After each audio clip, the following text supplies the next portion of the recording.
Somali Kids TV. dadkii wanaagsanaa annaga naga horeeyay waqtiyadooda waxay ka ilaalin jireen wax kasta oo aan faa'iido lahayn oo khasaaro leh bay ka ilaalin jireen.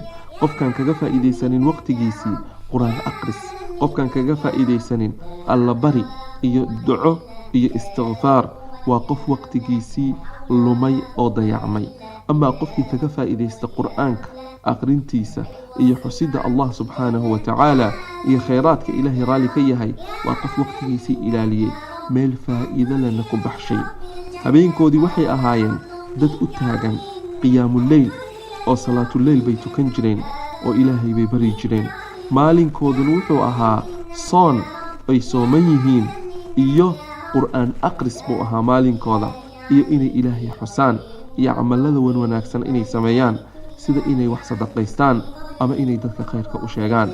hal daqiiqo ama hal sakan waqtigooda ka mid ah kuma aysan bixin jirin ilaa camal wanaagsan ilaahay uu raali ka yahay ma ahane. ilaahay subxaanahu wa tacaala waxaan weydiisanaynaa in uu inoo fududeeyo inaan ramadaanka kaga faa'iidaysanno waqtiyadeenna wax inoo faa'iido ah adduunyadeenna iyo aakhiradeenna. Somali Kids